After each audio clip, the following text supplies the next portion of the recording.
Bueno, buenas tardes a todos y todas las personas que están conectadas en este nuevo Encuentro por la Historia. Encuentros por la Historia es un proyecto coordinado por los grupos de investigación Creencias, Religiones y Utopías y el grupo de investigaciones históricas en Economía Política y Educación de la Universidad del Valle en Cali, Colombia, que busca fundamentalmente un intercambio de ideas con diversos profesores e investigadores de América Latina alrededor de dos líneas básicas de discusión. Una, la línea en el campo historiográfico, investigaciones desde la ciencia histórica, y una segunda línea alrededor de la enseñanza y el aprendizaje de la historia. Ya con esta actividad vamos con 30 conferencias y bueno, el proyecto se ha venido fortaleciendo mucho. Hoy tenemos el honor de tener al doctor Marcelo Fronza, que además pues de ser un gran investigador es un gran amigo de la Universidad del Valle y estamos muy contentos de tenerlo el día de hoy. El profesor Marcelo Fronza es profesor de planta de práctica docente de historia en el Departamento de Historia de la Universidad Federal de Mato Grosso, el campus Cuyabá. Trabaja en las asignaturas de práctica supervisadas en didáctica de la historia y didáctica para la enseñanza de la historia.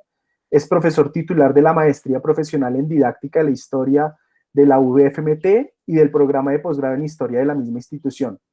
Fue profesor de historia en la República de Paraná desde 1998, licenciado en historia por la Universidad Federal de Paraná, además integrante de un grupo muy importante alrededor de la didáctica y de las reflexiones sobre la enseñanza y el aprendizaje de la historia, que es el LAPEDU, de la Universidad Federal de Paraná. Él es investigador de este laboratorio, es coordinador del grupo de investigación, educación histórica, conciencia histórica y narrativas visuales de la UFMT. Es consultor internacional de la revista Iber en España, miembro internacional del comité científico de la revista Educatio Siglo XXI, miembro del comité editorial de la revista de educación histórica, REDU, y del comité editorial de la revista iberoamericana de educación histórica, que por cierto está en una convocatoria abierta de recepción de artículos. Al final de la conferencia estaremos ampliando esta información, y es miembro investigador de la Asociación Iberoamericana de Investigadores en Educación Histórica, AIPET. Bueno, doctor Marcelo, para nosotros es un honor tenerlo en este espacio y bueno, la sala es toda suya. Muito obrigado, Javier. Para mim é uma honra. Eu só vou abrir aqui para todos terem acesso ao material. É uma honra estar no evento aqui. Eu peço desculpa a todos vocês que eu falarei em português, porque eu não tenho a mínima capacidade de falar nem portunhol, espanhol, muito mais difícil ainda para mim, mas eu creio, eu fiz os slides em espanhol, pelo menos na minha tentativa de espanhol aqui. Eu vou abrir para vocês aqui e já...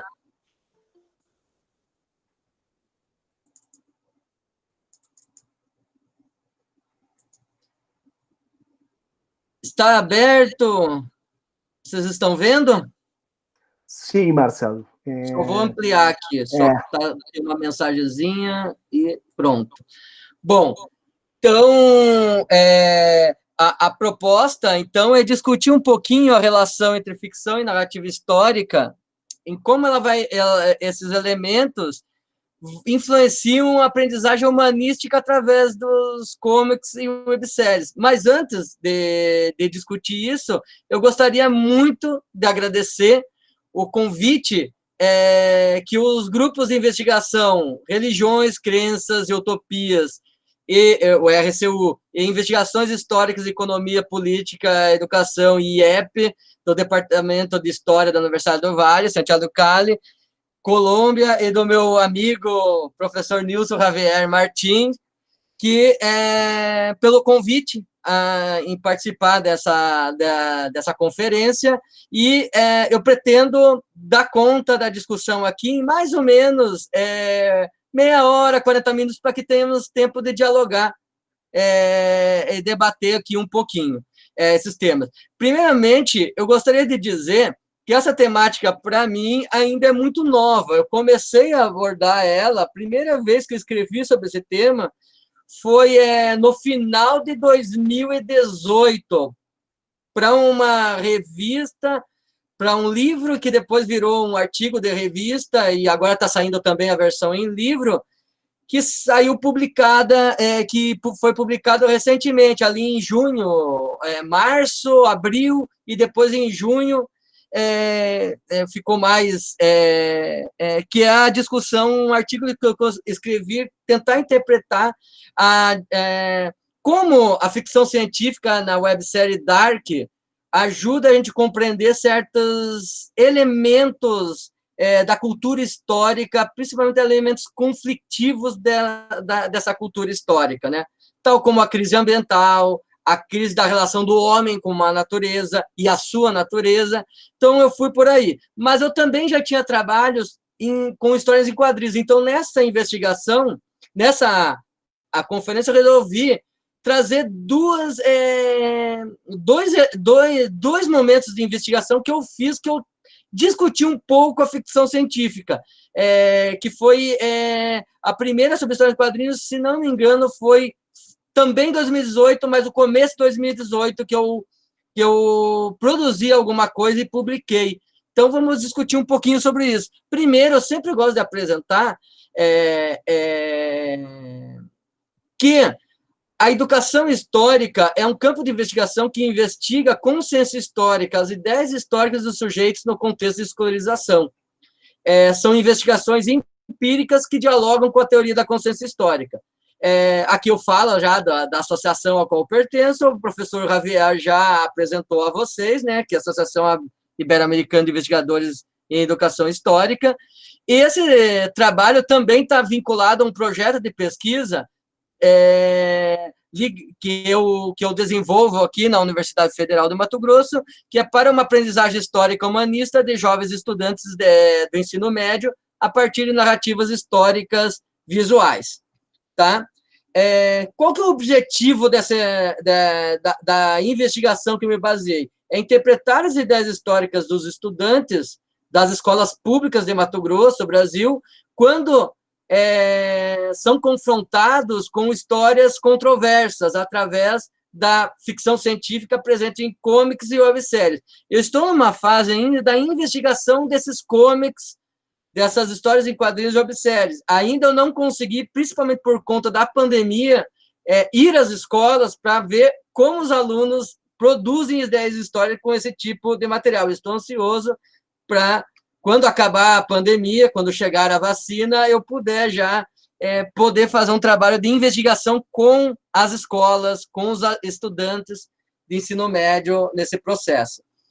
Ela se encontra, então, em fase inicial, e eu busco construir critérios para a construção de instrumentos de investigação sobre temas controversos na relação com a história difícil, ou burden history, como chama o Bodo von Boris, o didata da história alemão, na perspectiva do novo humanismo proposto por Jörg Riesen e outros historiadores, né, sempre baseados em artefatos da cultura histórica, nesse caso, vinculados à ficção científica. Tá? Quais são os conceitos que eu vou trabalhar aqui com vocês, discutir um pouquinho para depois entrar nessas investigações, no trato com o quadrinho e com a websérie Dark. Primeiro, trazer um pouquinho o que é esse novo humanismo e a história difícil, a burden history. Aqui eu peguei uma tradução meio direta, mas é burden history. A estrutura de sentimento, que é uma proposta que é proposta por Raymond Williams. A ideia de ficção científica a partir de Raymond Williams e Frederick Jameson. E daí trazer algumas investigações que eu faço. É mais ou menos esse o plano do que eu vou falar hoje. Tá? Então, o que seria esse novo humanismo vinculado com a burden history? Primeiro, o novo humanismo é uma forma de se compreender os processos históricos por meio de uma vinculação com a relação entre interculturalidade e a ideia do novo humanismo. O que é o novo humanismo?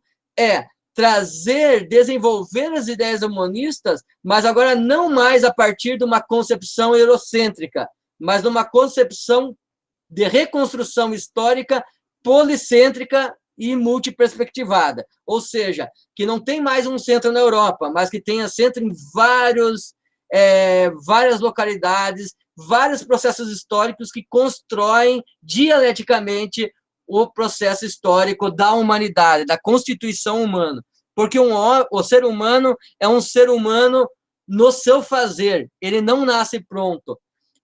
E mesmo durante as nossas vidas, para nós tornarmos seres humanos, todo dia a gente está lutando contra processos de desumanização, seja pelas estruturas patriarcais, pelo capitalismo monopolista que nós vivemos nas nossas sociedades de países dependentes, como são os países da América Latina. Então, todos esses elementos a gente deve lutar, é uma luta para a gente se tornar ser humano, ou seja, a gente não está pronto como ser humano. E isso é um pensamento muito interessante do novo humanismo. Não é um homem pronto, é um homem se fazendo, é um projeto, inclusive um projeto utópico, não no sentido do utópico como ilusão, mas utópico como um projeto de futuro. Nesse sentido, a ideia de utópico, que tem muito a ver com a temática que a gente vai falar aqui, que a gente está falando aqui. E também trazer a ideia de que o fardo da história, ou seja, essa burden history, proposto por Bodo von Borries, propõe que ela pode ser superada, essas histórias difíceis podem ser superadas por meio de uma interpretação multiperspectivada da controvérsia numa relação autocrítica com a teoria da história. Então, é mais ou menos essa a ideia. E o que é a estrutura de sentimento? Estrutura de sentimento é um conceito cunhado pelo sociólogo inglês Raymond Williams, um dos pais da nova esquerda inglesa, né, um dos grandes nomes da nova esquerda inglesa.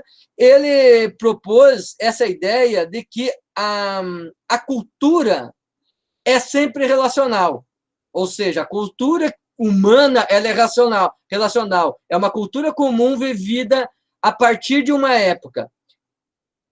E a estrutura de sentimento, portanto, é a forma como se estrutura como as pessoas sentem essa cultura relacional. E ela atua, como o próprio Raymond Williams diz, nas partes mais delicadas e menos tangíveis da atividade humana. Por exemplo, na percepção estética, nos sentimentos, nos valores das pessoas, nos valores morais. É ali que entra, e você capta geralmente a estrutura de sentimento por meio de artefatos culturais, por exemplo, como webséries, como histórias em quadrinhos, como romances, novelas, em espanhol se chama, todos esses processos são elementos para se captar a estrutura de sentimentos. Na historiografia, a gente também consegue captar essa estrutura, mas elas são muito mais evidentes nesses processos que têm uma organização mais determinada pela dimensão estética da cultura histórica. Ali que a pulsão de vida aparece com mais potência, segundo Raymond Williams,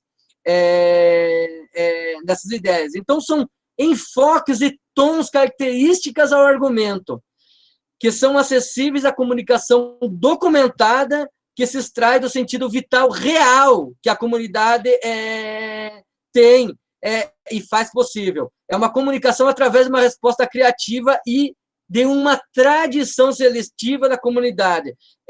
Ao mesmo tempo, um processo de seleção, de tradição seletiva e também uma resposta criativa ao que havia antes. Por exemplo, os jovens tendem a ter uma resposta à geração dos seus pais. Então, nessa ideia de estrutura de sentimento, é mais fácil um jovem colombiano, um jovem brasileiro, um jovem mexicano, um jovem indiano, um jovem alemão, um jovem português, terem algumas coisas em comuns do que alguns elementos da geração anterior do seu próprio povo. Assim, o jovem brasileiro vai ter mais proximidade com essa estrutura de sentimento do jovem indiano do que com a estrutura de pensamento do seu próprio pai, dos seus próprios pais.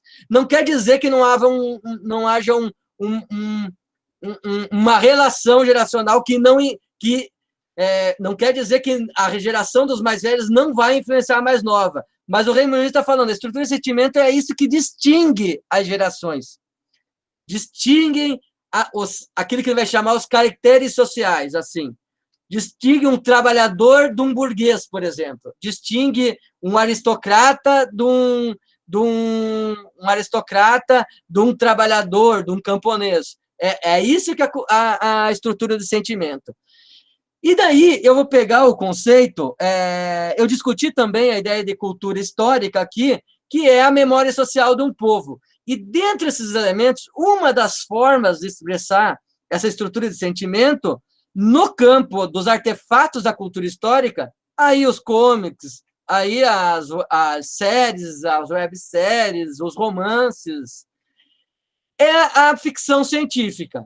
A ficção científica. Aqui eu utilizei o termo ciência-ficção, que é como... Eu tenho o texto em espanhol do Jameson, não é original, é espanhol. Ele escreve ficção científica como ciência-ficção. Então, eu não sei se é assim em espanhol, mas como está na tradução espanhola do livro do Jameson, que é um livro em original em inglês, mas eu li a versão em espanhol, está ciência-ficção, eu pus assim. Então, não sei como é o conceito para vocês. Eu espero que esteja correto. É um gênero estético relativo à representação da experiência de orientação temporal que constrói uma projeção de futuro, como um horizonte de expectativas imaginado por uma geração de significados do passado em diálogo com o presente. O que isso quer dizer? É um diálogo, ou seja, a ficção científica está olhando para o futuro, é uma orientação temporal pautada numa dimensão de projeção do futuro, mas com elementos de um futuro imaginado, né? Mas com elementos do significado do passado e dos diálogos atuais do presente, os debates, as controvérsias do presente do autor dessa ficção científica. Então, isso é muito interessante. Então,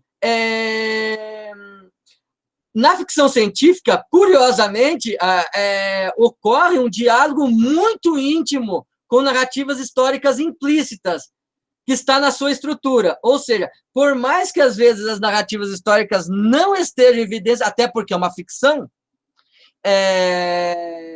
o elemento científico da ficção científica bebe muito de narrativas históricas. Podem ver isso em Duna, está lá a ideia da crônica medieval em Duna, Star Wars é evidente, é a crônica do Rei Arthur, que está lá, né?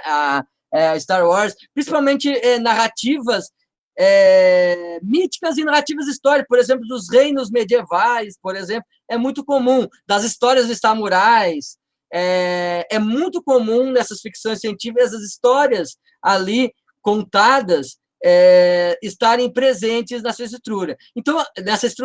Então, a projeção do desejo utópico ou distópico se imagina a partir de narrativas históricas alteradas com sementes do futuro, semilhas do futuro, achei lindo em espanhol, sementes do futuro.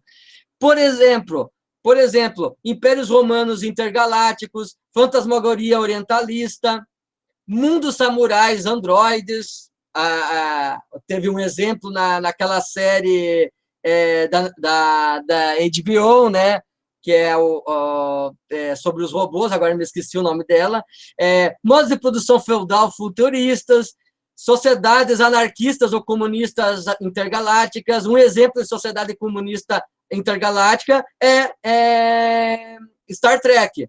Ele é um mundo futuro, há centenas de anos do nosso futuro, comunista. Só que isso não é dito explicitamente, é representado. Como seria uma sociedade igualitária, uma sociedade sem dinheiro, uma sociedade complexa e sem dinheiro e que respeita todas as culturas ao mesmo tempo. É uma proposta comunista, implicitamente, não é dita em nenhum momento no texto, mas é uma visão sem problemas nenhum, você poderia definir como comunista, o que seria entendido como uma sociedade comunista. A da Star Trek, não, da Star Trek, né, da Jornada nas Estrelas. O que é, então, a relação entre ficção científica e utopia? É importante trazer um pouco desse conceito para entender lá na frente, principalmente a minha discussão sobre a Dark, sobre a websérie Dark, mas também sobre as histórias em quadrinhos de ficção científica que eu estou trabalhando aqui. O Raymond Williams traz uma categorização bem interessante, que é uma das primeiras categorizações na teoria da ficção científica, que foi construída em 78, se não me engano, é 78 mesmo que ele desenvolveu, talvez um pouco antes, e isso foi um artigo reeditado, que ele caracteriza a estrutura da relação entre ficção científica e utopia por meio de 4 categorias. Uma é o paraíso. O que é o paraíso? Uma vida mais feliz que se descreve como existente em outra parte, em outro local.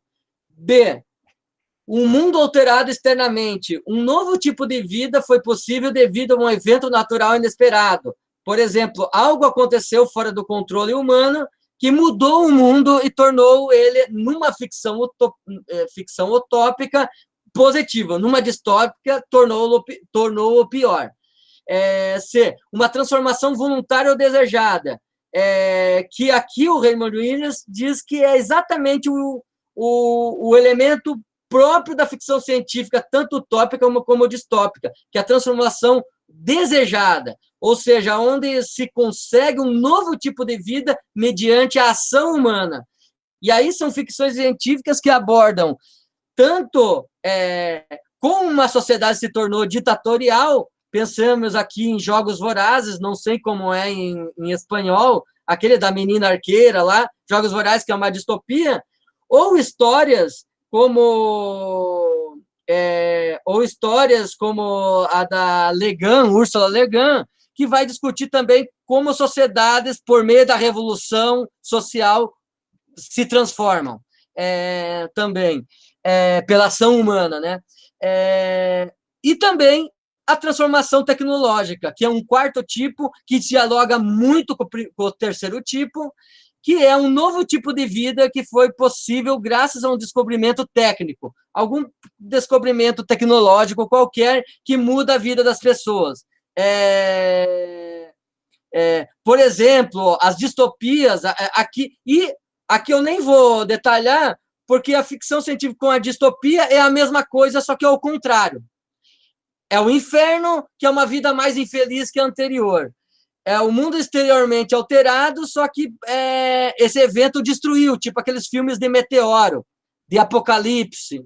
São esses filmes ali, por exemplo, é um bom exemplo, filmes de apocalipse, de meteoro. Ou a transformação voluntária ou desejada, onde as pessoas conseguem piorar a história. Tem um filme chamado, uma comédia muito interessante, já bem antiga, chamado Idiocracia. É bem desse estilo. Ou seja, os seres humanos destroem tanto a humanidade que eles não tinham mais produção de plantas, não tinham mais água. E também aquele filme Interestelar, do Nolan, já aborda um pouco uma transformação desejada para pior. O ser humano destrói a humanidade, vai destruindo a natureza e obriga ele a sair do planeta, que é o mote do filme Interestelar. É também uma distopia nesse sentido. E a transformação tecnológica, como se usa a tecnologia para destruir, o desenvolvimento técnico para destruir a humanidade, que é uma discussão que depois o pós-modernismo vai beber muito nessas discussões, na verdade a ciência só traz destruição, que é um discurso bem furadinho, mas que muita gente acreditou, que felizmente está sendo superado. no pensamento das ciências humanas, principalmente. Espero que esse processo continue. E daí, por fim, na parte teórica, a discussão sobre Burden History.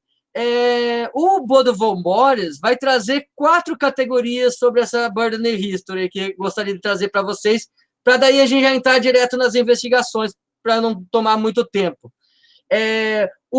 Primeiro modelo são histórias hostis em um modelo de vingança, ou seja, rivalidades de sangue, ou seja, inimizades herdadas ligadas a estudos empíricos relativos à cultura histórica. Por exemplo, são tipos de histórias são muito comuns em autobiografias, novelas ou romances, entrevistas e várias narrativas históricas. É o modelo mais comum, por exemplo, histórias de ficção científica ou histórias ficcionais tendem muito a terem narrativas de vingança, histórias de vingança, principalmente em relação ao passado. A história dos ganhadores e a perda ou esquecimento da história dos perdedores, aquela história do século XIX, a história do Estado, aquela história que é muito poderosa ainda, principalmente os movimentos de direita defendem muito, a história dos vencedores, a história do massacre dos indígenas, a história do esquecimento dos indígenas, do esquecimento dos afro-latinos, essa história que apaga a história da população é a história dos vencedores. 3, a história oculta e subalterna dos perdedores e a esperança de uma recordação histórica, de uma rememoração histórica. É aquela história do heroísmo popular. Por exemplo, no Brasil é muito forte o movimento social negro recuperar, por exemplo, o Zumbi dos Palmares, ou seja, criar heróis. É como se fosse uma inversão do segundo tipo de história difícil. É uma história que é a história, os mitos que a população constrói. A partir de fatos históricos mesmo, de histórias do passado, eles constroem mitos de seus heróis também. Eu creio que vários países da América Latina têm os seus heróis também populares, que não são inventados pelo Estado, mas são construídos pelas comunidades, pelos movimentos sociais. Todos os movimentos têm seus heróis míticos, digamos assim. É também isso. E, por fim, o abandono e esquecimento de uma história hostil por ser irrelevante. O Bodo von Borries dá como exemplo a história dos guelfos e gibelinos lá na Idade Média, que hoje não tem mais importância nenhuma para o povo italiano, mas foi muito importante, influenciou muito a vida até o Renascimento da Itália, da constituição das cidades italianas, aquela luta. Mas para o presente da Itália não tem significado mais nenhum, importância nenhuma, não influenciou em nada na Constituição atual da Itália, por exemplo. É esse tipo de história que é a história que ela é irrelevante para o presente, segundo os sujeitos desse presente, eu estou dizendo. Não é que ela não seja relevante para um historiador, por exemplo. O historiador pode ir lá pesquisar, lá, mas para a comunidade é irrelevante, porque não tem mais significado. Mas também o Bodo fala, não são só de histórias difíceis, você precisa dessas histórias difíceis construir histórias que criem formas de reconciliação histórica. Por exemplo, a primeira forma de reconciliação histórica, que pode ser uma forma de abolir falsificações e mitos tendenciosos, distanciando o passado de sofrimento e rivalidade sem esquecê-los, ou seja, dizer assim, esse passado de sofrimento existiu, mas ele não é mais o nosso. Nós temos que nos perdoar desse passado. É essa a ideia. Por exemplo, a Alemanha passou por esse processo em relação ao nazismo. Primeiro, aceitar esse processo de que eles foram criminosos, mas depois, principalmente para a juventude atual, não culpar essa juventude pelo crime que os avós cometeram. É essa a ideia que ele está falando aqui do Bodo von Borries. A gente não pode pôr nos jovens. Os jovens não podem esquecer. Eles têm que se revoltar, sim, contra esse passado. Eles não podem esquecer. Mas a gente não pode culpar o jovem pelo crime do seu avô. Né? Isso quem faz são certas religiões, certos pensamentos que o passado dos seus dos seus antecessores, condena já os seus filhos. Isso é o primeiro elemento para haver a reconciliação histórica, é destruir a culpa desse passado. 2, um movimento em direção dos demais, do outro, buscando caminhar juntos, construir possibilidades e condições para um futuro comum. Construir as possibilidades de reconciliação. Esse é o segundo momento. E o terceiro momento é construir passos avançados de mutualidade, ou seja, de trabalhar em conjunto em novas histórias, plausíveis e compatíveis, mesmo que parcialmente comuns, tendo discordância em algumas partes, aonde haja reconhecimento do outro e aceitação e internalização mútua da história, por exemplo, uma internalização dessa história do outro, tanto, vamos pensar assim, o perdedor e o vencedor, tanto o perdedor incorporar elementos, incorporar a validade da história daquele que sofreu a perda no passado, e o perdedor incorporar elementos desse processo.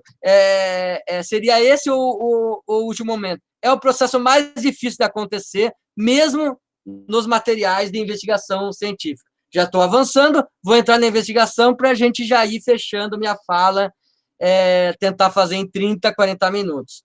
Então, qual que é a investigação?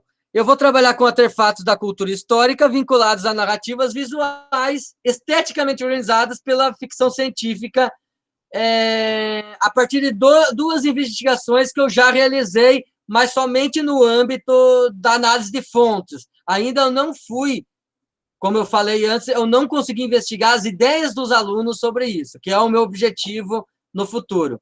Ou seja, histórias em quadrinhos ou cômicos que abordam o conceito histórico da ditadura militar brasileira, foi onde eu encontrei muita história de ficção científica. Aqui eu só selecionei 2, mas eu encontrei muitas, encontrei umas 4 ou 5 histórias, são bastante para uma produção que não é muito forte. Os quadrinhos não abordam muito o tema da ditadura militar, não é um tema muito comum das histórias em quadrinhos, pelo menos no Brasil.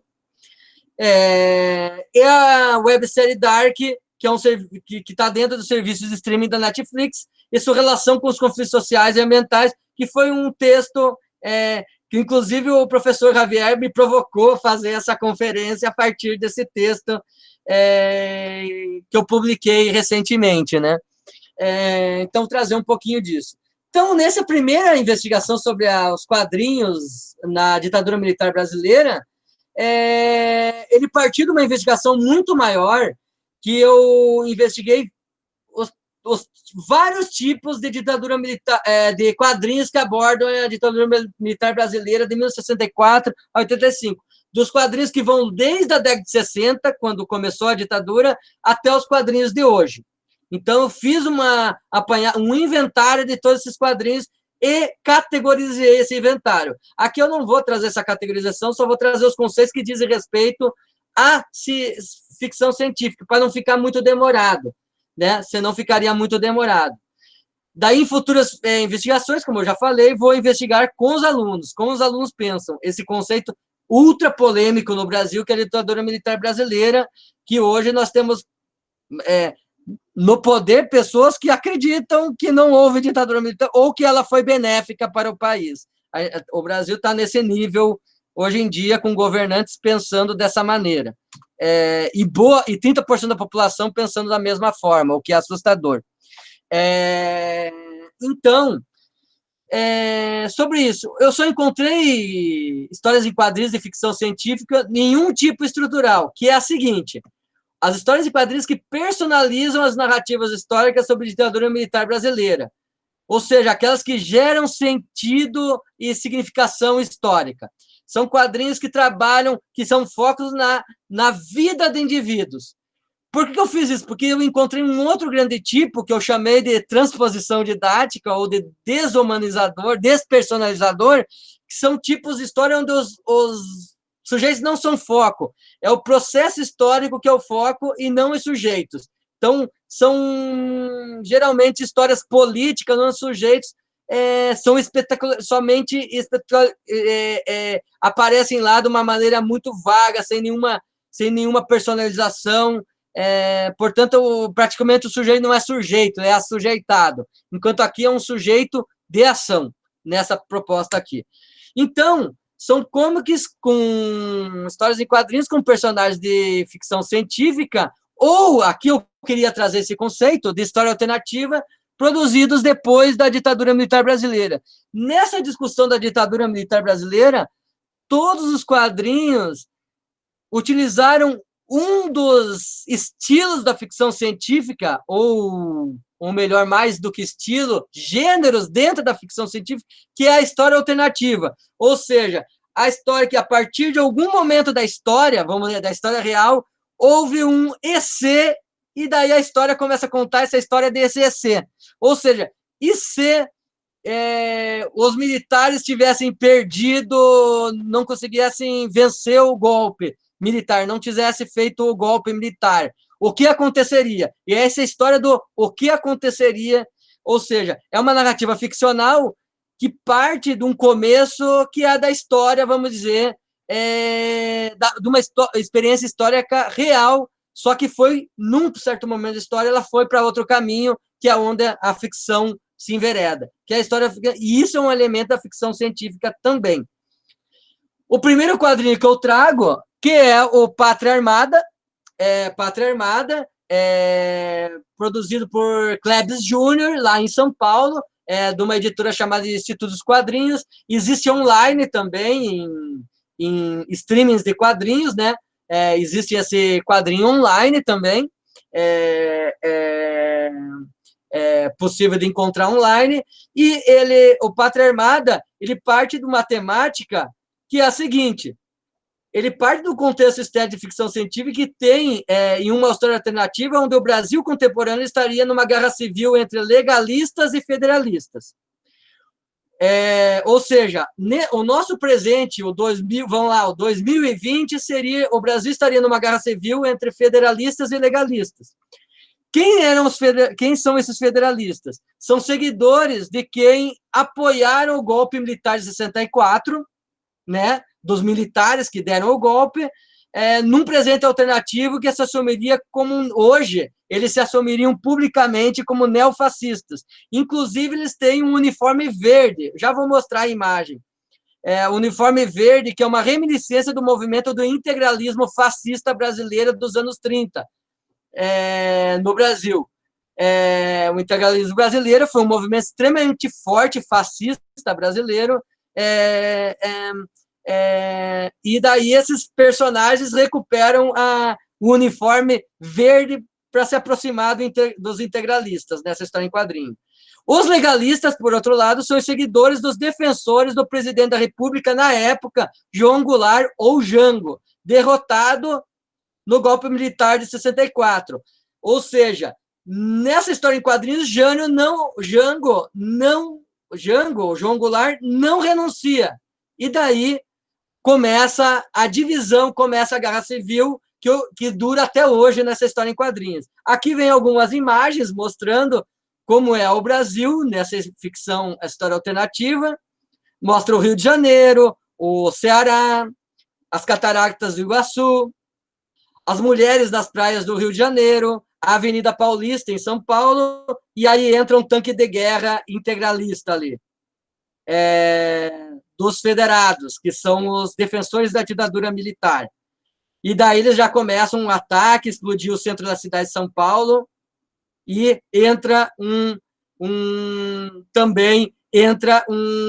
chega um helicóptero dos legalistas,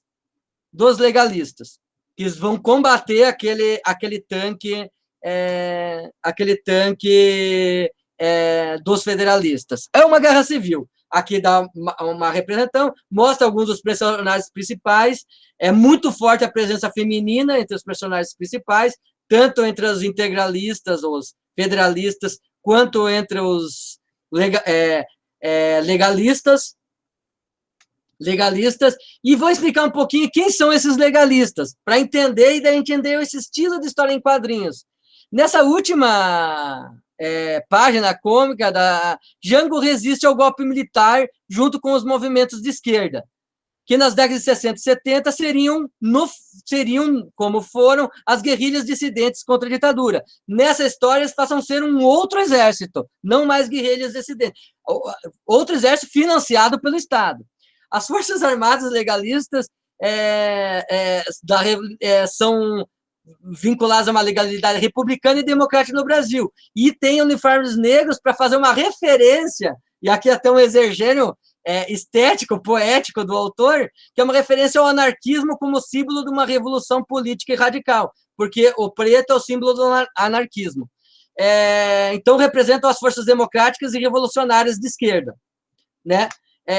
Como é o Brasil? Aqui tem um mapa muito interessante da divisão de poder entre os legalistas e os federalistas, aqui na história, e o Rio de Janeiro vira uma monarquia, governada pelo Dom Pedro V, que tem a mesma cara do Dom Pedro II, lá do século XIX.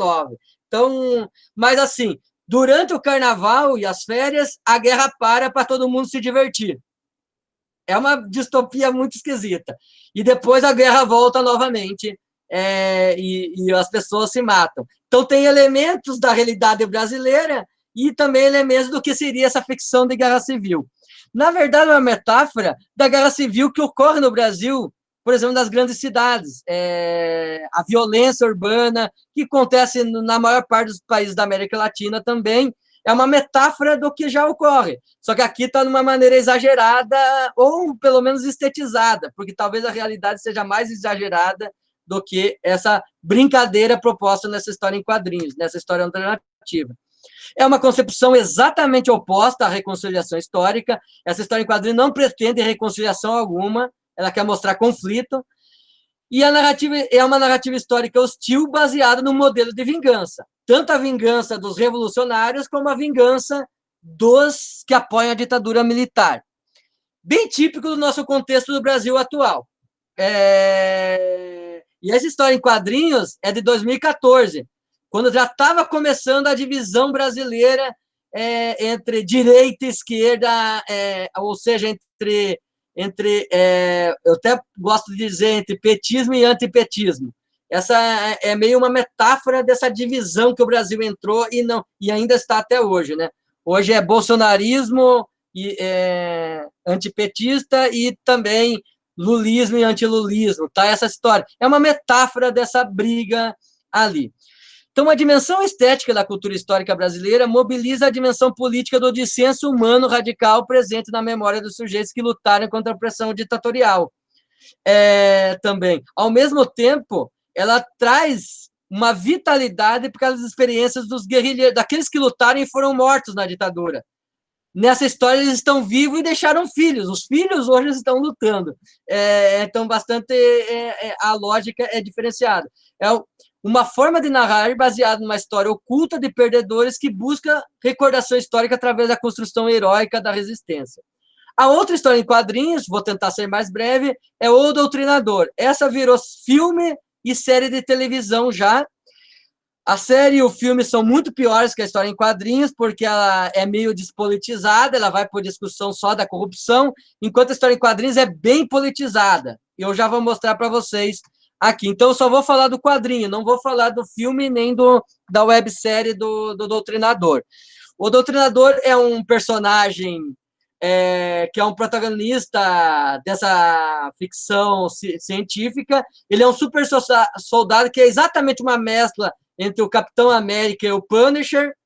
Ele é um super soldado que recebeu um soro, mas, ao mesmo tempo, ele é igual o Punisher. Ele mata todo mundo que ele não gosta, que ele acha que merece morrer. Então, ele é um Capitão América mau, assim, ou justiceiro. É bem isso. Que extermina políticos e militares que fazem sofrer o povo brasileiro, seja por meio da violência política do Estado, como pela corrupção do Brasil. Então, a violência dos militares e da polícia é punida por ele mata policiais e mata militares e também mata políticos corruptos. Ou seja, ele vai atacar esses dois espectros sociais do Brasil.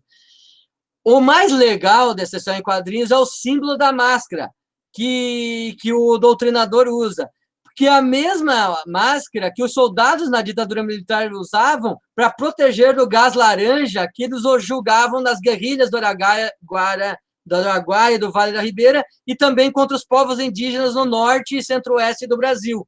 Eles usaram gás laranja e queimaram muitos desses guerrilheiros, principalmente indígenas, e essa máscara é para se proteger. Então, é uma metáfora, um cara que luta contra os militares, usa a arma que os militares usavam para se proteger do gás que eles usavam para matar as pessoas. É um simbolismo muito poderoso dessa máscara aqui, que era, de fato, usado pelos militares para matar indígenas e guerrilheiros. Então, ele trabalha com isso aí. Ele é muito patriota, como vocês estão vendo na silhueta aqui, esse personagem. Ele tem uma ambivalência dessa máscara, que eu já falei. Então, ele usa essa máscara, que vem dos militares, exatamente para exterminar militares da contenção armada que torturavam e violavam os jovens que participavam do movimento de julho de 2013 em São Paulo. A mesma máscara se vinculou aos assassinatos de indígenas e guerrilheiros, como eu já falei para vocês. Então, ele está aqui no movimento 2013, quando ele mata os policiais ali, ele comemora a vitória do movimento ali, que ele faz, e fala que ele torna o cotidiano uma revolução. Ele fala isso ali, ele está propondo uma revolução. Como o doutrinador se torna como um revolucionário? Ele era um militar da direita que estava na guerrilha do Araguaia lutando contra a guerrilha, só que ele se apaixona por Maria, uma jovem comunista da Paraíba, que ele era o cuidador dela, né? Ela estava presa, já foi presa, e ele, em vez de torturar, começou a cuidar dela e vai se apaixonando. E ela vai ensinando os preceitos daquela sociedade que ela sonha por ser comunista, e ele vai começando a achar que ele é muito melhor do que a vida dele nas Forças Armadas, essa utopia do comunismo. Então, o que torna ele o doutrinador é quando essa mulher aqui, que vai educando ele nos preceitos do socialismo, é assassinada pelo próprio exército, lá na guerrilha. E aí ele racha com o exército e se transforma no doutrinador e começa a combater esse processo de destruição. É também uma história claramente de modelo de vingança e uma história que busca também uma esperança de recordação. E faz referências diretas à guerrilha do Araguaia, à guerrilha do Vale da Ribeira, que são muito pouco conhecidas da cultura histórica brasileira. Nos quadrinhos, quase não é falado, a não ser nos quadrinhos mais historiográficos, vamos dizer assim, ou jornalísticos, que já está começando a surgir. Já tem bons quadrinhos nesse perfil. Mas é muito pouco conhecido. A cultura histórica brasileira não sabe da guerrilha do Araguaia, nem da guerrilha do Vale da Ribeira. E nem sabe que os indígenas foram exterminados, incinerados com gás laranja no norte do Brasil. Por exemplo, centenas de indígenas foram mortos no norte do Brasil durante a ditadura militar. Então, essa ideia aparece aqui. E, para fechar, eu vou falar um pouquinho da websérie Dark, para a gente ter um tempo de discussão aqui. Então, é uma distopia de ficção de tipo de transformação desejada, ou seja, há uma intencionalidade na transformação ali, que trabalha com um elemento que torna a ficção científica, que é a viagem no tempo, né? A ideia do viagem do tempo por meio da ideia do buraco de minhoca ou do buraco negro. Você atravessa um buraco negro e você viaja no tempo através dele, que é um mote muito típico da ficção científica recente no Brasil. Em várias séries e filmes, esse tema é abordado. Interestelar é um grande exemplo também, né? E o Dark vai trabalhar com essa cultura. Então, ela compreende os desejos utópicos e distópicos dos personagens representados na narrativa como mobilizadoras de histórias difíceis e estratégias de reconciliação mútuas, válidas na construção da projeção utópica do artefato da cultura histórica. Aqui a imagem da série, né, que fica lá nas chamadas da Netflix, né, aqui, mas eu consegui fazer contato com algumas ideias do novo humanismo em Dark, da ideia de Riesen do novo humanismo. Por exemplo, os jovens, principalmente Jonas e Marta, tentam lutar contra determinadas determinações, não destruindo a natureza, lutando contra a destruição da natureza e também lutando por sua emancipação e liberdade.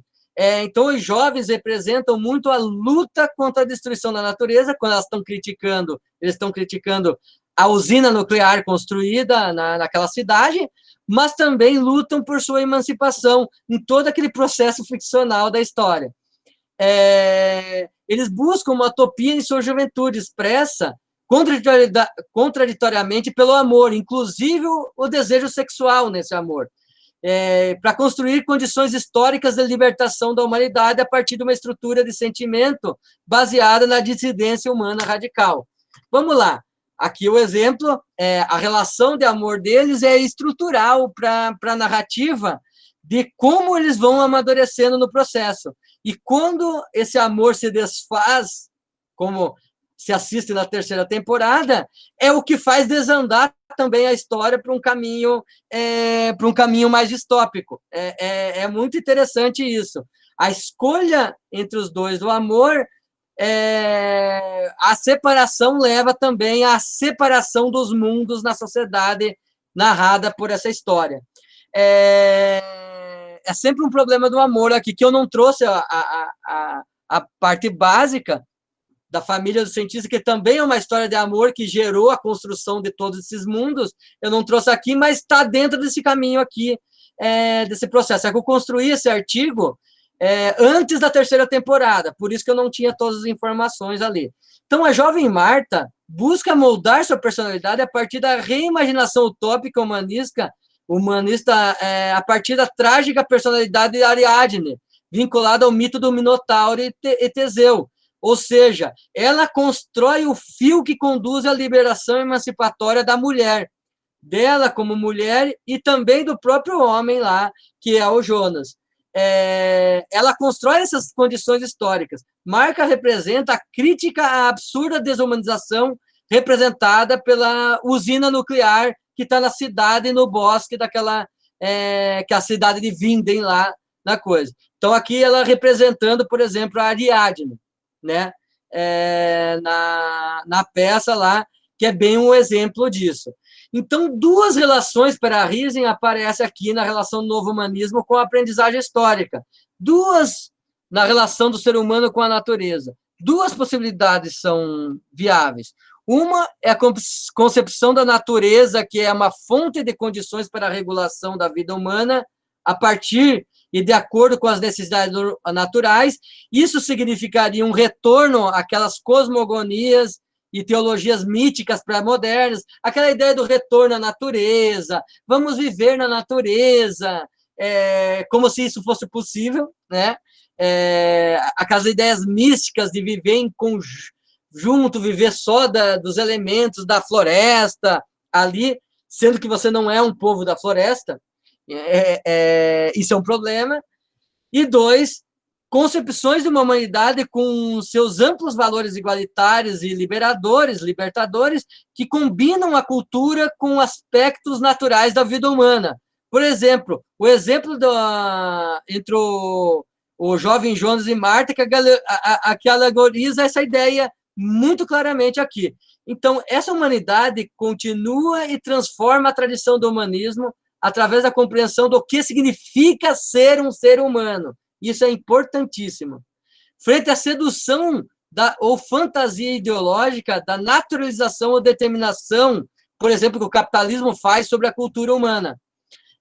A naturalização da exploração, da violência, da destruição da natureza que nós estamos vivendo aqui no Mato Grosso, né, com as queimadas. 30% do Pantanal foi destruído, né, foi dizimado nesse último mês. 30% de um bioma completo. Acho que isso raramente aconteceu na história da humanidade, o que está acontecendo aqui. É sobre isso que essa série está falando. Aqui. É o que significa ser um ser humano. É somente o humano agindo como um ser humano que ele pode salvar tanto a natureza como a si mesmo. Se ele se torna desumano, ele se perde a si como ser humano, ele se desumaniza, vira um monstro, e ao mesmo tempo a natureza vai para outros caminhos que não vão aceitar mais a existência do ser humano. Então, há uma busca de histórias comuns de reconstrução de histórias em Dark. Por exemplo, o exemplo é esse. Quando termina a história, aqui é o spoiler, todos aqueles jovens aparecem e somente sobrevivem na linha do nosso, que seria o nosso tempo real, as pessoas que foram vítimas de todo aquele processo naquela história. O travesti que sofria preconceitos, a mulher que tinha câncer, o policial que sempre tinha uma venda nos olhos, algum problema em algum dos mundos, a Rita que morreu.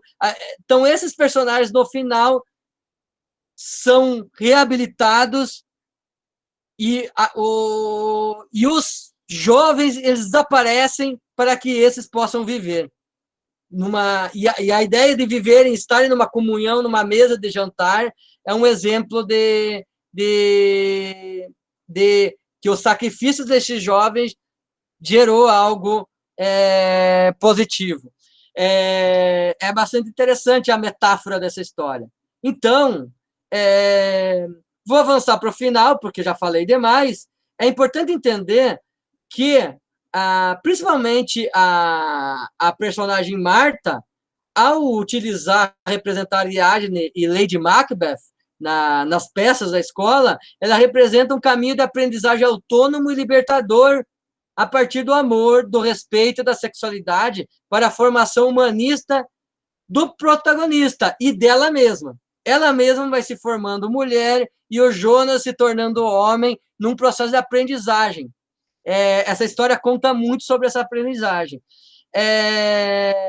Ela não só imagina utopicamente a transformação desejada, ela controla e realiza a Marta, né?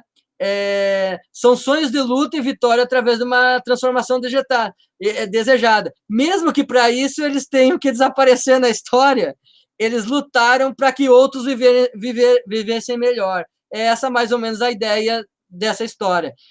Então, as narrativas de ficção científica, dentro das suas dimensões estéticas, cognitivas, políticas e éticas da cultura histórica, mobilizam a geração de sentido temporal através das histórias de personagens históricos fortes e carregados de experiências históricas significativas.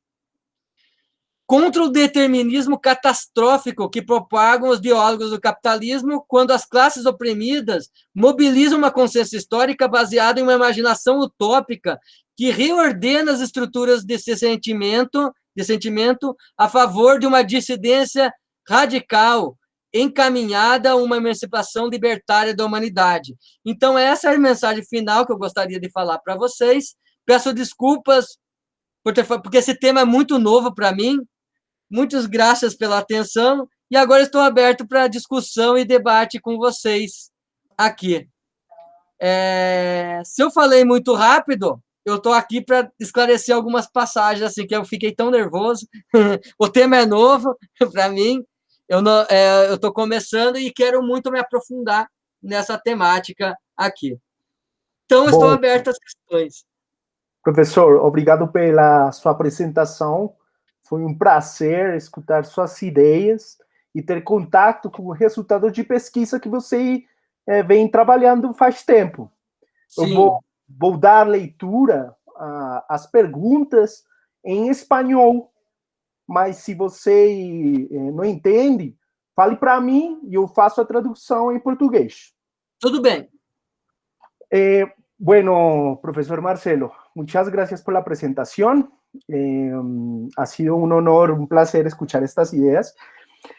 Muchos, mientras se van animando a hacer las preguntas a través del chat de Meet y a través del chat de Facebook, las personas que han venido acompañando esta presentación, como siempre voy utilizando un poco la el don de la palabra que me da la moderación y hago una primera pregunta. La mayoría de estos artefactos culturales con los que usted trabaja, como pueden ser los cómics o las web series como Dark, pues no fueron pensadas para los ámbitos escolares, ¿sí? O sea, no es su objetivo ser utilizados como mediaciones pedagógicas. Si estos artefactos son llevados a la escuela, ¿qué elementos debe tener el profesor para poderlos, o sea, para poder mediar esa distancia que hay entre el origen del sentido del artefacto y el nuevo origen que se le quiere dar en términos de formación y aprendizaje histórico? Podemos comenzar con esa primera pregunta no sé si quedó clara la pregunta. Sim, tá ótima. Vou tentar responder, vou responder em português. Peço desculpas, como eu não domino o espanhol. Gostaria muito um dia de aprender, mas é só estudando. Vou tentar um dia estudar. Bom, de fato, as histórias de quadrinhos que eu peguei aqui não são de caráter didático. A organização não é feita didática voltada para a escola. Inclusive, eu investiguei esse tipo de história em quadrinhos mais didáticas na minha tese de doutorado.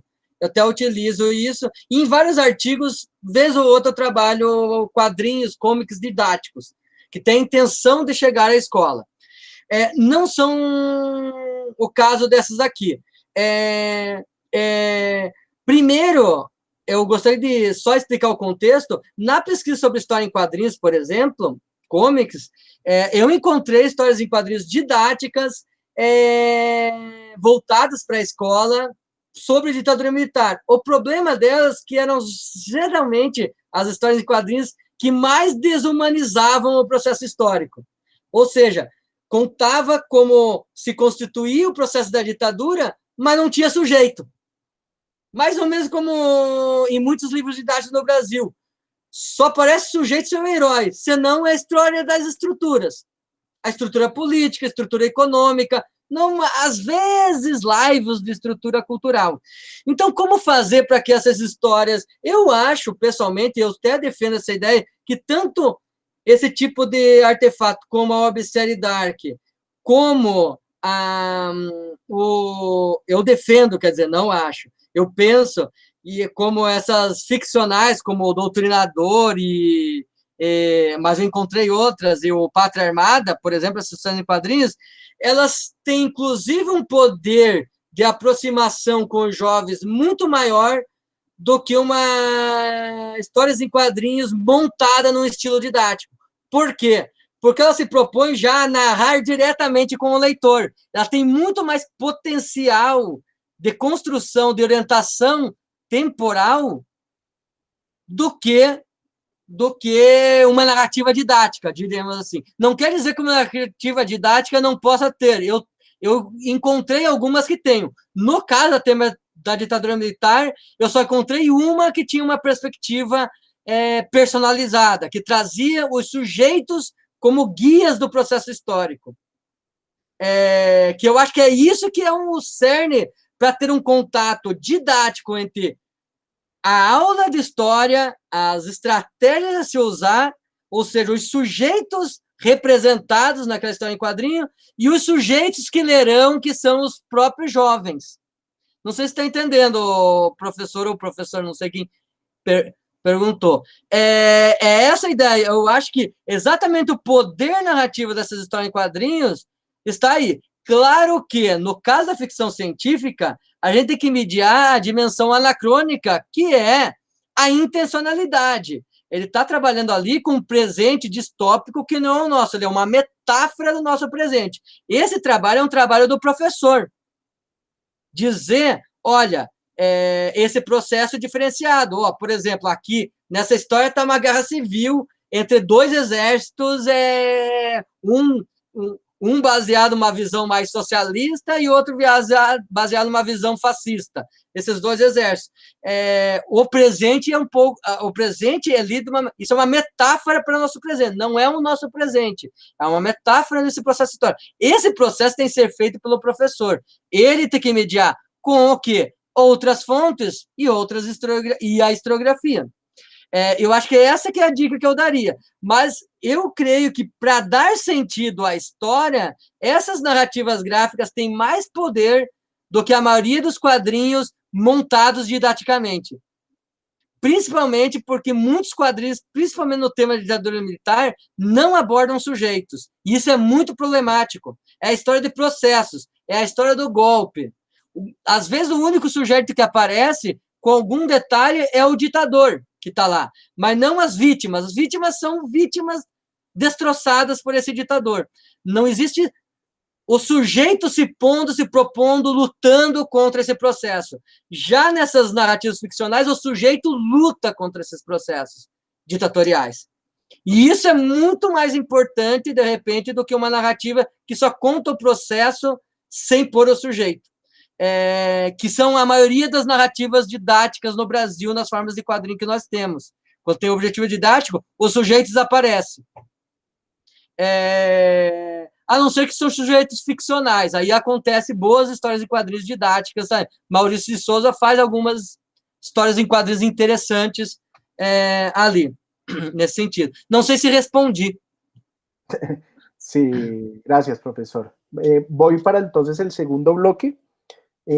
Pregunta el profesor Alejandro Orozco. ¿La reconciliación histórica posibilitaría resignificar la monumentalización, el patrimonio y la memoria reciente de la sociedad? Esa es la primera pregunta. La segunda pregunta viene con un comentario previo y dice: los artefactos culturales como cómics y novelas gráficas de superhéroes producidos a partir de la imaginación del futuro se han llevado al cine en los últimos años.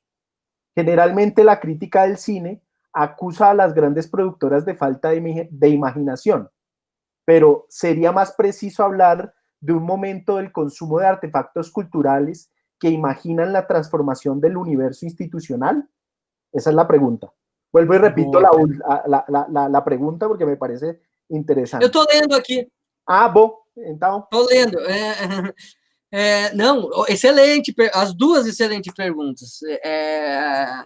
Tal como a primeira pergunta que foi feita, são 3 excelentes perguntas que tivemos aqui. Sim, eu creio que sim. Eu não pensei ainda, eu não investiguei nesse aspecto da monumentalidade, mas Alejandro, eu entendo que sim. Esses artefatos da cultura histórica, eles propõem uma alternativa a essa rememoração monumental. Eu acho que elas nos sugerem ideias de projetos de futuro que vão muito ao encontro, por exemplo, daquelas propostas, daquela ressignificação daquelas estátuas, por exemplo, dos escravistas que estão tendo na Europa, na América Latina, ou seja, por que não representar de outra forma? Por exemplo, construir uma estátua das pessoas derrubando aquela estátua junto, ou seja, anexar personagens derrubando aquela mesma estátua, que são propostas que estão surgindo. Sim, a ficção científica é exatamente esse tipo de pensamento. Por que não fazer diferente? Eu não falei que o Jornada Estrelas Star Trek é uma sociedade diferente, ou seja, por anos, as sociedades admiram uma sociedade comunista na ficção e a maioria nem sabe disso. Comunista no sentido mesmo de libertador do comunismo, não aquela ideia que o liberalismo inventa do comunismo de sociedade autoritária, que não tem nada a ver com a proposta socialista. E a Star Trek é aquilo. Com muita ciência e muita diversidade de povos. Então, essas ideias, eu estou falando o projeto utópico aqui. É claro que é uma ficção, isso é muito claro para nós aqui. Essas histórias não pretendem contar a verdade, elas pretendem atingir uma verdade. Entenderam a diferença? A ficção científica propõe atingir uma verdade e não contar uma verdade, porque a verdade é o papel dos historiadores. Nós vamos construir várias versões da verdade, várias perspectivas da verdade fundamentadas em evidência, em fontes. Esse trato é o do historiador. A gente vai levar esses elementos para os alunos. E é isso que eu quero fazer quando puder pesquisar, acabar a pandemia, quando chegar a vacina. Não sei se respondi, mas é mais ou menos por aí a ideia. Eu entendo, sim, que você pode reestruturar a forma de rememorar o passado e de dar sentido ao presente e construir o projeto futuro, sim, principalmente em relação a essa história monumental, que deve ser revista na América Latina. Claro que existe já a tendência nos locais de mostrar já os personagens populares da população, que aqui em Cuiabá nós temos a Mãe Bonifácia, uma estátua lindíssima, uma das estátuas mais bonitas que eu conheço, da Mãe Bonifácia aqui no parque, aqui. Eu creio que Bogotá tem as estátuas das pessoas populares que fizeram a diferença, que não foi só o grande líder republicano que governou, teve também as mulheres, os indígenas, os afro-latinos que lutaram no processo. Essa rememoração tem que trazer. E também as pessoas de hoje que estão destruindo essas estátuas, que devem ser representadas também nesse processo, e ir para uma nova ressignificação desse processo. Então, eu acho que são possibilidades, sim, Alejandro. Não sei se respondi completamente. E daí a resposta ao Álvaro, difícil pergunta, sim, eu vou no sentido, eu entendi mais ou menos que exatamente por esse processo de entrar no cinema, e eu concordo com você, na maior parte dos casos eu concordo com você, no cinema, a riqueza de muitas dessas histórias que estão na história em quadrinhos, de uma forma bem mais rica, acaba se pasteurizando. Tem as suas exceções, vamos pensar aqui um Pantera Negra, aquele personagem que o Monger é fantástico. É fantástico. E a própria construção do afrofuturismo posto lá por Wakanda, não vou entrar nesse tema, que no Brasil foi polêmico, o afrofuturismo, aqui, quem é brasileiro sabe a briga que teve no último mês com esse conceito, mas a ideia de Wakanda lá traz uma dimensão utópica para se pensar isso ali. Então, existem exceções desse processo de, vamos dizer, pasteurização da imaginação. Porque essa produção Marvel, DC, meio que pasteuriza essa utopia. Pasteuriza e mais. Ela quer tirar do âmbito da proposta da emancipação para a proposta da conservação mesmo, do status quo. Aliás, o objetivo desses filmes é muito isso, né? E aí vale até para o Pantera Negra. O Pantera Negra, ele é o monarca. Ele é o monarca. O cara que estava propondo a mudança era o Killmonger. Estou dando um exemplo aqui. Assim como no Dark, os jovens, quando eles estão na versão jovem, eles estão no processo da mudança histórica. Quando eles se tornam idosos, e não é porque é um idoso, não é uma crítica ao idoso. Aquilo lá no Dark, a questão do idoso é a pessoa que desistiu de lutar. É essa a ideia, aquela pessoa que desistiu de lutar. Então, um pensa em manter o seu mundo e o outro pensa em destruir o mundo. Ninguém mais quer se conciliar. Eu estou pensando na terceira temporada aqui. O Adão e a Eva. Quem assistiu a terceira temporada. Só os jovens estão tentando resolver esse problema. E a solução foi se sacrificar para salvar as vítimas daquele processo. Eles tiveram que se sacrificar. Ou seja, eles apareceram como ficção e ali entrou uma realidade. A realidade anterior. Aqui é o spoiler geral da historinha lá. Então, ou seja, a mensagem humanista ali, utópica que está posta ali. Então, há uma riqueza muito forte. Então, há sim um universo institucional.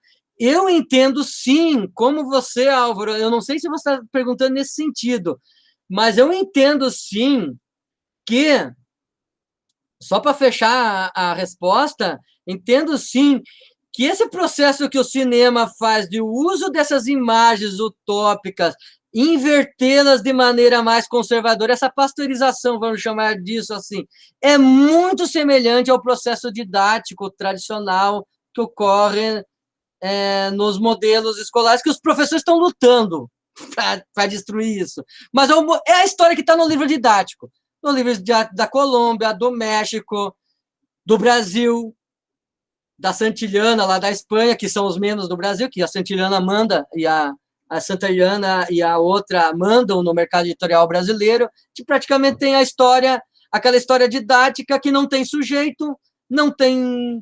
É uma história de processo meramente descritiva, as causalidades são extremamente pobres, pasteurizadas, e esses filmes, eles estão na mesma lógica de desumanização desses materiais didáticos. Estou falando dos livros didáticos de história. Estão na mesma lógica.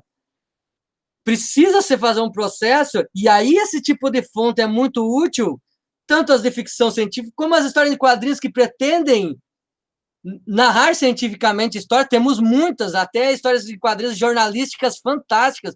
Joe Sacco está aí para provar. Art Spiegelman com Maus, Joe Sacco com Palestina, Notas sobre Gaza, que para mim é um dos melhores histórias de quadrinhos cômics da história da humanidade, Notas sobre Gaza, do Joe Sacco. Nós temos aqui o Angola Janga, a história do Quilombo dos Palmares, totalmente construído a partir de historiografia, maravilhoso, inclusive mostra as hipóteses do que existiu, aconteceu ou poderia ter acontecido ou não aconteceu, até descreve isso, isso pode ter acontecido, isso não aconteceu, fui eu que criei. Os quadrinhos já estão fazendo isso, e isso pode ajudar ao professor e os alunos construírem seus próprios materiais didáticos. Aí eu estou voltando para a primeira questão levantada aqui, a primeira questão levantada, construírem seus materiais didáticos nesse processo ali, e não mais somente engolirmos esses materiais tão postos, que são produtos de mercado, da indústria cultural, tal como os filmes. As histórias em quadrinhos também são, mas geralmente essas sobre os temas da ditadura militar, por exemplo, que eu trouxe aqui, elas são mais alternativas, elas bebem muito no underground. As histórias em quadrinhos com temas históricos, geralmente, no Brasil, isso vale para os Estados Unidos, eu não sei na América Latina, mas eu suspeito que também as histórias em quadrinhos que vão trabalhar com uma visão mais histórica, com um respeito maior às experiências do passado, são histórias de autores que tiveram um passado, e, no geral, no underground, ou no humor, eram grandes humoristas. Eu penso num Enfio, daí muitos dos quadrinistas de hoje eram discípulos do Enfio, trabalharam com o Enfio lá na década de 70 e 80, e hoje estão fazendo esses quadrinhos com essas visões alternativas.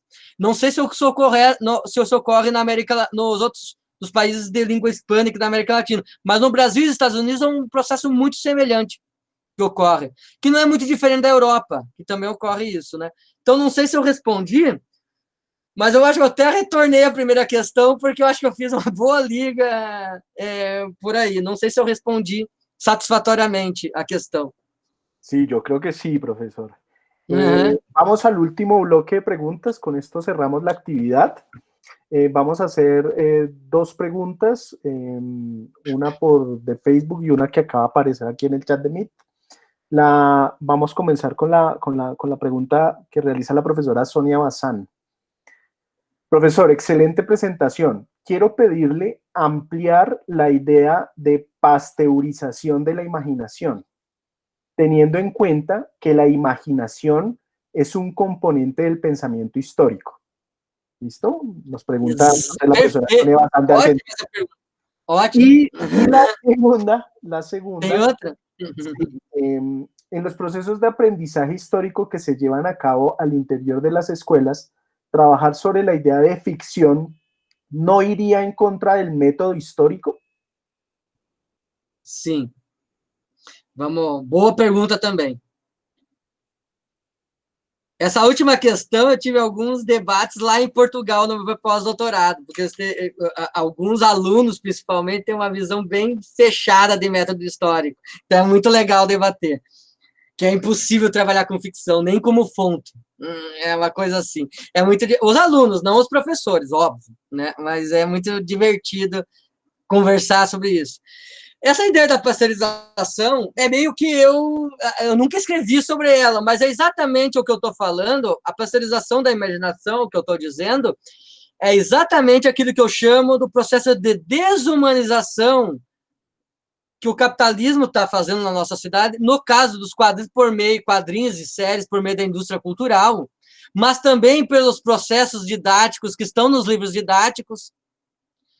Não estou falando dos processos didáticos da investigação histórica está construindo, a investigação da educação histórica, da didática da história está construindo. Eu estou falando o processo que está construindo esses livros didáticos que nós temos nas nossas escolas, que é muito semelhante ao mesmo processo de indústria cultural da produção de filmes. Então, é essa a ideia da pasteurização. Para mim, o que eu gosto, e na verdade eu estou utilizando esse conceito, ele não é original meu, é original porque o autor não trabalhava isso lá. Eu tirei esse conceito de Lukács, que no História e Consciência de Classe, ele vai falar, e mesmo no romance histórico ele vai falar isso, aí ele já está falando de algum artefato cultural muito interessante, que é o romance histórico, aqueles do século XIX, século XX, as novelas históricas. O Lukács vai falar de que a imaginação ele é um processo, ele é desumanizado nos processos capitalistas. E daí ele vai dar exemplos no romance histórico, naquele livro,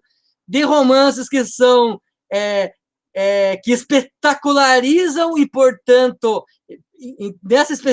nessa cultura, essa espetacularização que eles fazem, principalmente por meio de ideias de horror e violência, essa especularização que destrói a imaginação e destrói o potencial comunicativo, ou seja, o potencial de diálogo humanizador que aquele livro pode dar. E também dá exemplos de outros romances históricos, com Berlin Alexander Platz, agora me esqueci o nome do autor, as obras do Günter Grass, que já vivia quando Lukács escrevia, são romances alemães e ingleses. O Ivan Oé, ele vai dar como um bom exemplo de narrativas, novelas históricas que tentam dialogar e trazer uma imaginação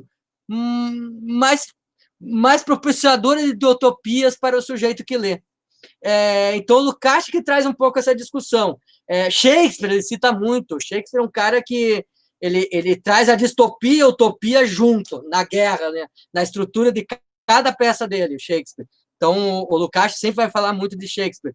Então, é nesse sentido que eu falei ali, é muito baseado em Lukács, e eu mesmo, na minha tese de doutorado, eu começo a trabalhar essa ideia da imaginação. Então, a imagem, e mais, a imaginação não é só um componente básico do pensamento histórico, ou seja, um pré-pensamento histórico. Ele é uma base para o pensamento científico. A ciência também começa pela imaginação, mas depois ela vai se embeber no método. A ciência histórica também. Mas ela nasce, às vezes, a pulsão da ciência para ela atingir a verdade começou com uma imaginação, uma ideia imaginativa. A proposta do DNA nasceu assim, lá na ciência biológica, a teoria da relatividade nasceu assim. Claro que depois não foi mais imaginação, aí é muito trabalho, muita pesquisa, e aí a imaginação vai de como resolver os buracos que a ciência mesma cria também. Principalmente no processo de narrar depois para o público, na divulgação científica. Que é esse processo que o grupo de vocês ali da Universidade do Vale está fazendo. Vocês estão fazendo a divulgação científica. Esse processo também ocorre, é também ciência, mas é o processo da comunicação dessa ciência. E, por fim, a grande pergunta, né, que é clássica, aí eu vou responder a partir de Rising. A partir de ficção, você não está indo contra o método histórico? Aí eu penso a partir de Rising. Para Rising, que é um autor que eu baseio muito, principalmente no final da minha dissertação, mas principalmente a partir das minhas pesquisas de doutorado e até hoje, eu trabalho o Riesen, ele não vai pensar, quando ele vai discutir a cultura histórica, ele vai falar que há um intercâmbio, uma interpenetração entre as dimensões estética, política, cognitiva, portanto, científica e didática, e também, falei a política, moral e religiosa. E uma não pode instrumentalizar a outra.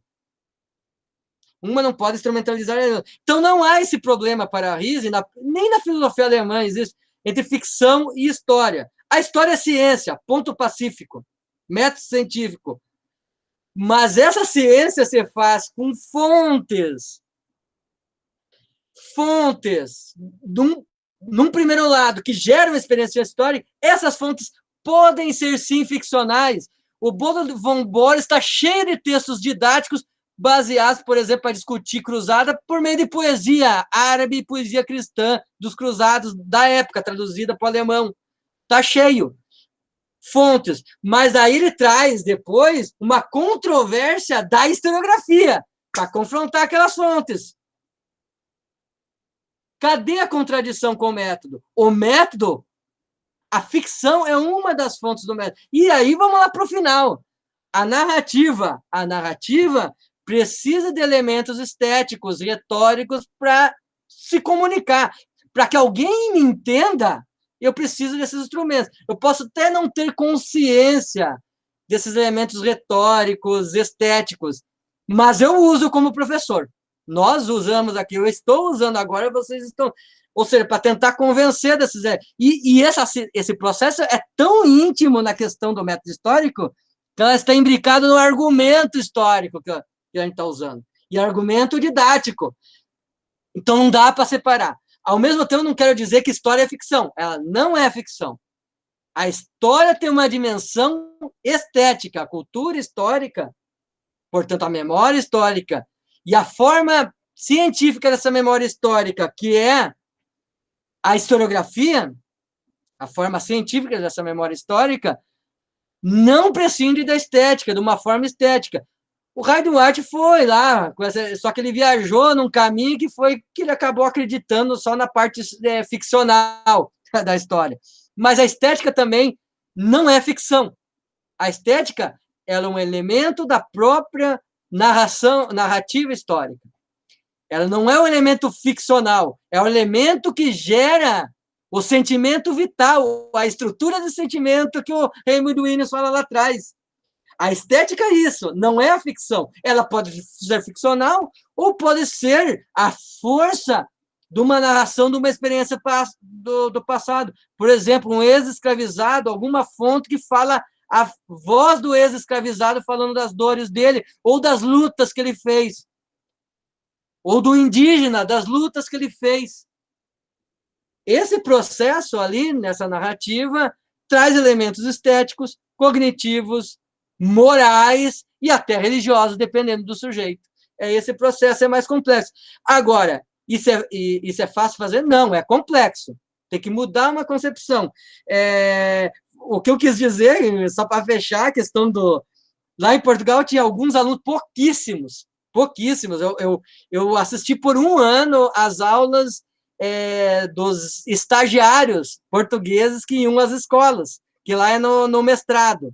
Não sei como é lá é no mestrado, e eu assisti essas aulas de mestrado, e 2 ou 3 alunos só tinham aquela ideia de que estanque, você não pode trabalhar com games porque eles estão mentindo sobre a história. Então, o Assassin's Creed 3 está mentindo sobre a Revolução Americana. E daí, para explicar que aquilo é uma proposta de história alternativa, ficcional, que não é para dizer, que não é importante que aquela data certinha, aquele acontecimento, a ideia é o sentido daquela sociedade. Para representar o contexto daquela sociedade, o papel do indígena, do negro, enquanto metáfora, ela faz muito bem aquele game sobre a Revolução Americana. Faz muito bem. Agora, está contando a verdade tal como ela aconteceu? É óbvio que não. Nem nós, historiadores, fazemos isso. A gente tenta fazer, mas não consegue. Nem nós, professores de histórias, fazemos isso. Tentamos fazer, mas não conseguimos. O próprio Rank falou, a utopia dele é fazer a história tal como aconteceu. Ele mesmo admitia que não fazia aquilo, que ele precisava da imaginação, da estética. Ele dizia isso nos seus textos. Quem lê mesmo o Rank sabe que ele não era aquele cara, a história tal como aconteceu. Isso é uma interpretação norte-americana. Que Rank nunca passou pela cabeça dele falar isso. Então, ele estava mais preocupado com aquela ideia, cada época é relativa a Deus, ou seja, cada época responde aos seus contemporâneos. É isso que ele estava preocupado. E é isso que o historiador tem que descobrir. O que é relativo àqueles contemporâneos que tem sentido para a gente? É isso. É a base do historicismo, né? A parte boa, vamos dizer, do historicismo que a gente deve... O nenenzinho que a gente não pode jogar fora junto com a água suja. O nenenzinho que tem que ficar é esse. Aí tem muita coisa nova que a análise trouxe, Riesen trouxe, os novos historiadores trouxeram, vocês estão trazendo, nós estamos trazendo, que a gente está construindo. Não sei se eu respondi, mas é mais ou menos essa a ideia. Muy interesante y claro que sí respondió. Igual todos estos elementos son para debates que nos tendrían aquí hasta las 12 de la noche. Bueno, voy en lectura a un comentario y antes de darle la palabra al doctor Marcelo para que se despida, doy algunas informaciones básicas. Liliana Marín Maldonado dice, muchas gracias por permitirme participar de tan importante evento, muy interesante y cierta la perspectiva de cómo a través de los cómics o la ficción conocemos las realidades históricas de nuestros contextos. Gracias, Liliana, por participar de estos encuentros por la historia. Para la próxima semana tendremos la participación el día viernes 25 de la doctora Sonia Alejandra Bazán de la Universidad Nacional de Mar del Plata con una conferencia, con una charla que ha denominado Narrativas Visuales para Pensar el Tiempo Histórico desde una perspectiva rizomática. Entonces, desde ya, invitados e invitadas, porque el título ya nos convoca a muchas reflexiones y ya estamos ansiosos de escuchar las ideas que nos trae la profesora Bazán, que está conectada a esta hora y que está participando de Encuentros por la Historia hoy. Invitarlos a consultar las conferencias que ya hemos realizado. Con esta ya llevamos 31 conferencias. Es algo que todavía no nos cae en la cabeza, pero que ha funcionado muy bien el proyecto y que pueden consultar a través de la página de Facebook Encuentros por la Historia o a través del canal de YouTube que también lleva por nombre Encuentros por la Historia. Esta conferencia será subida el fin de semana y estará disponible pues para que compartan con sus contactos y que podamos pues difundir con una mayor amplitud estas discusiones que hemos desarrollado. Y finalmente, dos informaciones que también están colgadas en la página de Facebook. Están abiertos en el momento 2 dossiers sobre enseñanza de la historia, uno por parte de la Revista Iberoamericana de Educación Histórica, que hace parte de la Asociación Iberoamericana de Investigadores de Educación Histórica en Brasil, cuya temática es educación histórica y América Latina como objeto de estudio. Las condiciones y los elementos están colgados en nuestra página de Facebook.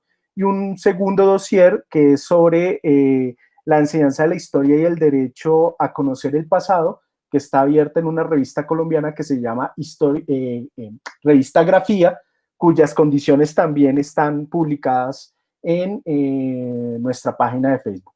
Ha sido un placer tener a todas las personas que han estado conectadas por Meet, a las que se conectaron por Facebook. Y bueno, profesor Marcelo, ha sido un honor tenerlo, un gran amigo y colega. Entonces le doy la palabra para que nos despidamos y podamos terminar la actividad. Muchísimas gracias.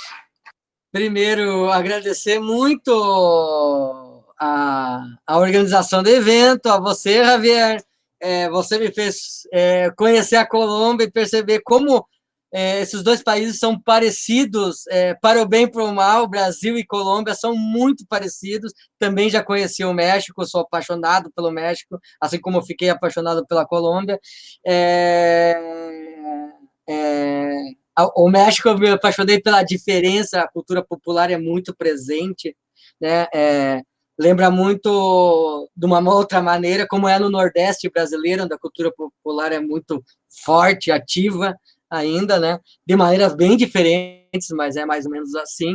E foi uma alegria muito grande compartilhar com vocês excelentes questões, todas muito difíceis de responder, e fico muito feliz, porque é uma experiência, é uma pesquisa que eu estou fazendo, em que pese que eu investigo há muito tempo a educação histórica, esse aspecto da ficção científica é mais novo, é mais novinho. Tem uns 2 anos, eu estou aprendendo a mexer com isso, talvez tenha cometido muitos erros aqui, e eu estou construindo isso como mais um dos campos de direção, de entender esse processo. Foi uma alegria enorme conversar com todos vocês, e para mim foi uma honra e uma alegria gigantesca estar presente com vocês hoje. E parabéns por vocês, e espero que esse evento continue por muito tempo. Está excelente, maravilhoso. Obrigado. Obrigado, Marcelo. Hasta luego a todos y bueno, los esperamos en el próximo Encuentros por la Historia. Boa noite.